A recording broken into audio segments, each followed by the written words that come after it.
Let's Talk UK, Pro Bs, once again. Oh man, it's the weekend of the fight night, and I'm delighted to be joined by the man himself. No, let me do it properly. Let me do it properly. Major Bag Alert, the winner of the golden contract. OD, two tanks, Ohara Davies. How are you? I'm good, man. It's good to be here. My weekend's been quite boring. I ain't really done much. There ain't nothing going on, so I just been chilling really. Been back in the gym training, hard work, dedication. Looking forward to the next fight. Yeah. I suppose there's only so much shopping that you can do after winning the golden contract, man. You know. Listen, man. All that online shopping, man. Honestly, I don't go shopping. I'm not focused on the materials. I'm trying to get a new flat now, and hopefully it's all going through now. Should be done by this time next month. So you know what? We've gone past that stage of buying things to impress people that don't matter. I still drive a second-hand 2014 plate car. People always try to take the piss out of me because I drive an old car, but mate, I got the flat keys. That's all that matters. When you likely to be back out? I don't know yet. I haven't spoken to anyone about it. I haven't spoken to MTK.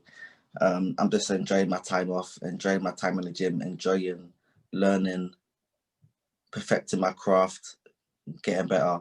When I start talking about or thinking about a fight date, that's when it gets a bit too serious, and I'm not in that serious mood yet. I feel like I still want to enjoy some time off.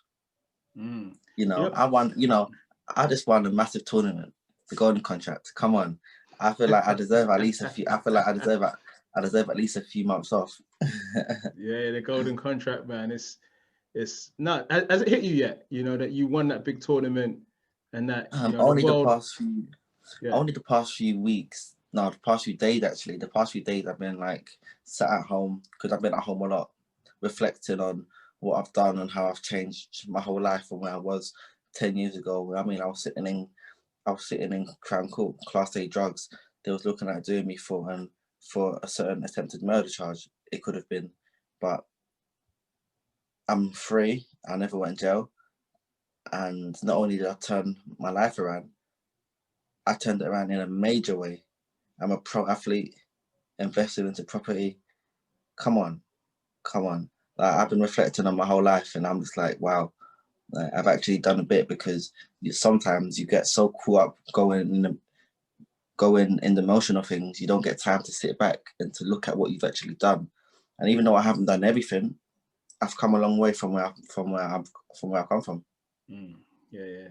You know, shades of that Meek Mill, man. Dream chasers, man. Dream chasing. 100%. Hey, look, I know we kind of touched on it yesterday about the show.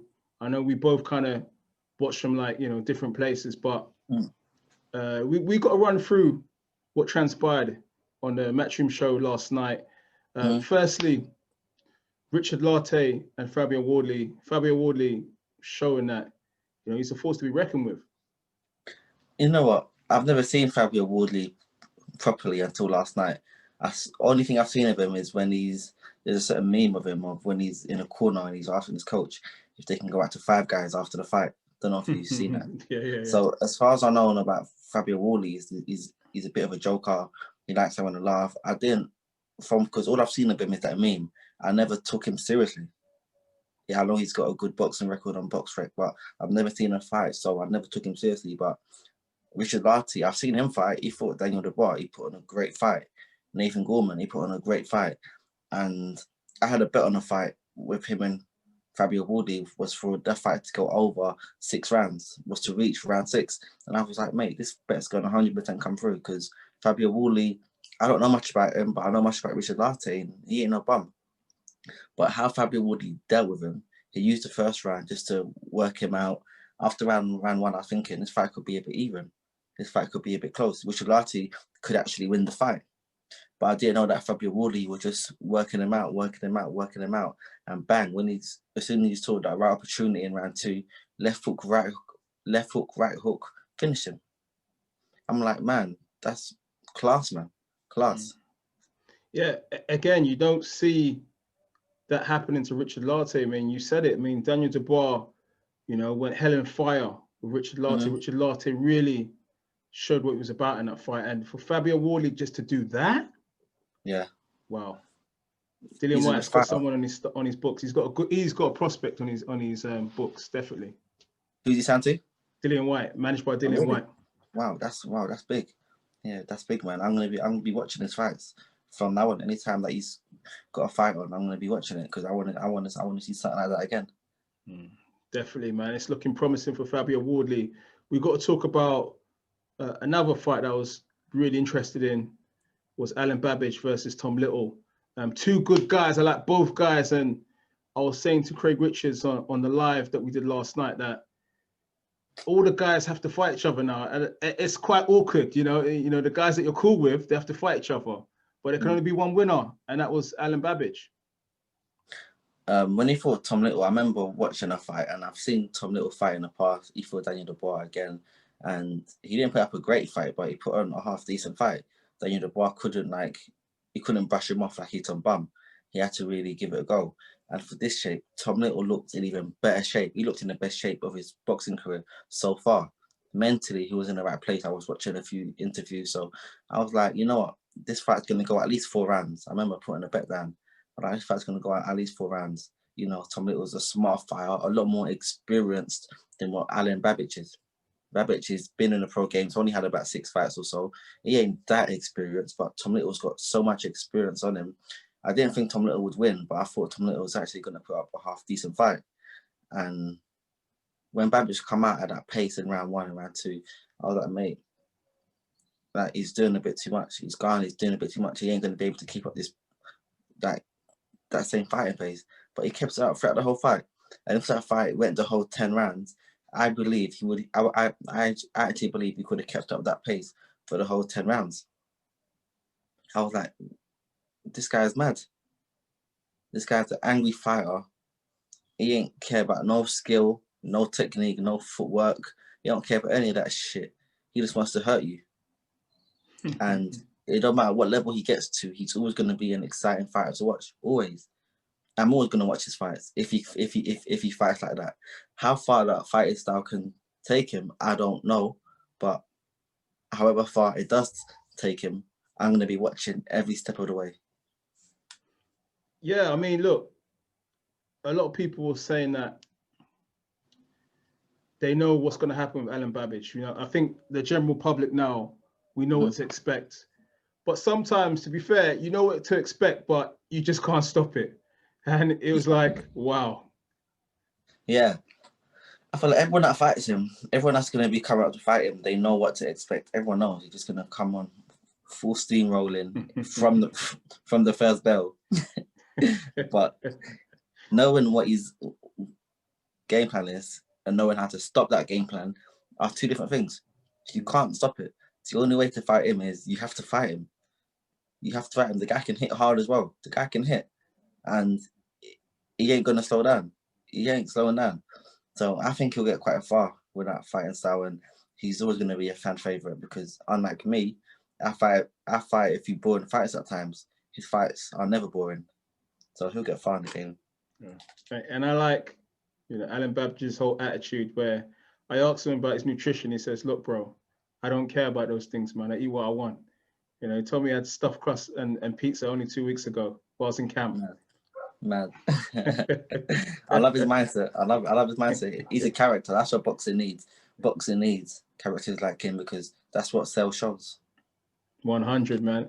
And look, we got to kind of talk about Conor Benn's impressive victory last night. I mean, I think most people were in awe of the skills that he put on. I mean, it was a masterclass, wasn't it? It's the best fight that we've seen him fight by far. The best ever I've seen him fight. And I've seen Conor, I've been keeping up of his social media during this fight camp that he's had. And he looked a lot more focused for this camp than he's had in the past. So I knew that this Benn that we see is by far going to be the best we've seen. But the way that he fought in the ring, I didn't expect that. I did not expect that. And I feel like if he can fight like that every fight, if he can keep up that same focus and that same intensity every fight, he'll get far in this game. But to keep up that same focus and intensity in every fight, it's hard. It's hard. I feel like Conor Benn fighting like that, he can't fight 3 times a year. He can only fight twice a year, training the way that he actually trains for that camp, because I know he worked his ass off. He can't do that 3 times a year. He can do that maximum twice a year. And you know, him and Kelly next, that's a fight that I really want to see. You know, we got other good guys there up and coming. Chris Congo, I see him in the gym the other week sparring, he's looking class. But the fight we all want to see next is Josh Kelly, Conor Benn. Chris Congo's on his way up, and I think he's fighting for the British next or something like that, or he's trying to get that shot. And I feel like he needs to win 1 or 2 more fights first, then he's ready for Conor Benn, Josh Kelly. But those 3 right there are the best in the country, along with Michael Mickinson. No, not sure if you know Michael Mickinson. Yeah. He signed to MTK, another guy that should really be in the mix. He should really be in the mix because, mate, he's a talent indeed. But the top 3 that I want to see right now is Chris Congo, Conor Benn, Josh Kelly. A lot was kind of made earlier in Conor Benn's career about, you know, he needs to be pushed, he needs to fight this person and fight that person. But as you saw from his performance last night, you know, this is why you got to manage a fighter through the levels, and then you start to see them flourish, you know, like he did last night. And listen, a lot of fighters that go out there trying to call him out, they're just jealous of him. I've been seeing it. People say, fight me, fight me, fight me. They're just jealous of him. And that's the thing in boxing. Jealousy, it runs strong in this game. Jealousy runs strong. You know why? Because when Conor Benn first came out to our gym, he didn't really have much. But then after 1 or 2 fights, he had much. He had his own place. He had a car. He had nice watches. He lives a good life. After having 2, 3, 4 fights as a pro, and these other people having 18, 19, 20 fights, and he haven't got what he's got, they see that and they're like, man, this guy wouldn't be who he is. He wouldn't have what he has if it wasn't for that surname that he's got. Therefore, I feel jealous, and that jealousy and that envy is causing me to call him out.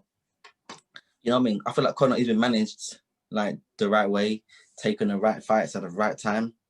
But a lot of fighters that call him out, it's out of pure jealousy. And you know what? This is how I see things at the end of the day. If his dad worked hard and he provided a good future for his son, why should people like us be jealous because our dads were some bums on a pub, not doing much, drinking beer, getting drunk every day? If our dads were some bums and then they make a future for us, we can't look at this guy and be jealous of him because his dad worked hard to make a decent future for him. It doesn't really make sense. And I'm very happy for him. I'm very happy for him. And listen, I'm looking forward to seeing the rest of his boxing career. You mentioned the call-outs. One of those people that's constantly been calling out Conor Benn is Marku, mate. Your old nemesis from the gym. I ain't got a nemesis. You know what I mean? Me and Marku are on 2 different levels. As you see behind me, I've got a WBA, WBC, and another WBC. Come on. You can't say that my nemesis is a guy that's never won a belt. Instagram followers doesn't qualify you to be my enemy or my nemesis. My nemesis are people that are on my level, people that have achieved something in the ring. Having a few Instagram followers doesn't qualify you. You can't put someone's name and my name in the same sentence because they got Instagram followers. Come on, man. Come on. He ain't nothing compared to me. He's been trying to call out Conor Benn, another one, because you know, he just wants to boost up his name. I know what Marku really wants to do. He just wants to boost up his name, get a decent name by attaching his name to the same name of a guy that's more known than him. Because Conor Benn is a lot more known than him. So he just wants to attach his name to his name. But if Benn's come out and said, I will take that fight, I can guarantee you Marku wouldn't take the fight. And I'll tell you why. Marku got offered a fight with Jack Rafferty. You know Jack Rafferty? He signs to MTK. This guy's 12-0. Marku's team agreed to fight. Everything was on course. They watched him fight and they turned the fight down. And Jack Rafferty's only 12-0. Inexperienced kid. And if he's going to turn down a fight against a fighter like that, how's he going to take the fight against a guy like Conor Benn, who's got a lot more experience than that? And he's got a lot more experience than Jack Rafferty. And Jack Rafferty's only 12-0. Inexperienced kid. And if he's going to turn down a fight against a fighter like that, how's he going to take the fight against a guy like Conor Benn, who's got a lot more experience than that? So he don't really want to fight. He just online trying to boost his name, attaching his name to other people's name, which is the same thing that I done when I turned pro. I was always trying to call out guys that are more known and that are more known than I am actually fair playing. I even had a beef with fucking Floyd. Come on.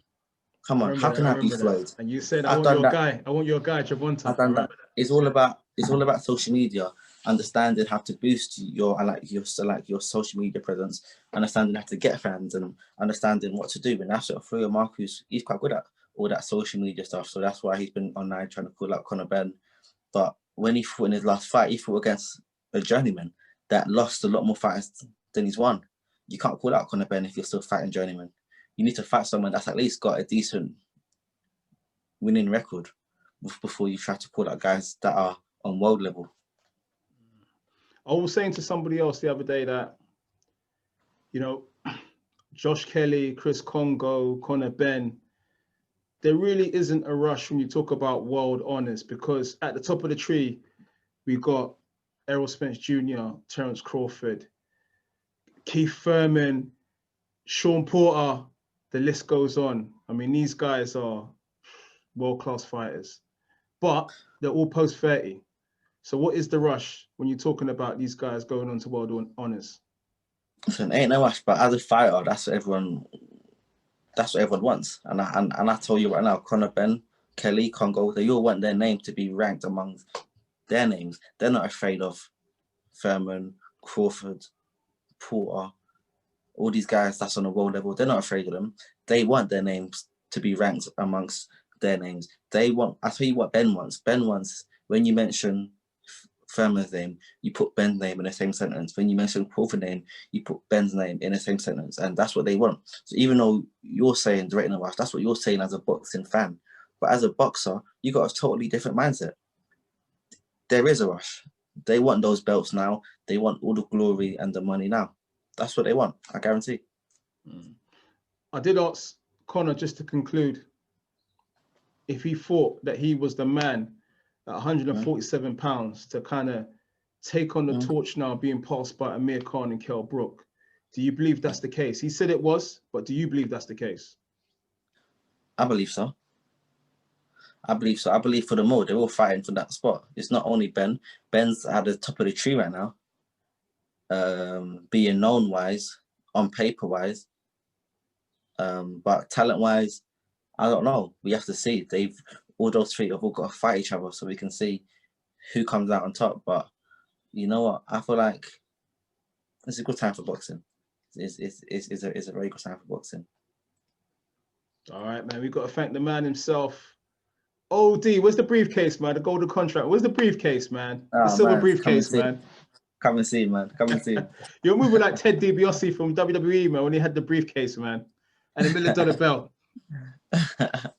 Come and see, bro. Come and see, man. All right, man. And we'd like to thank Ohara for his time, man. Pep Talk, Pro Beezy, aka Pro Hefner, along with the man 2 Tanks. Subscribe. Thank you, my guys. Thank you.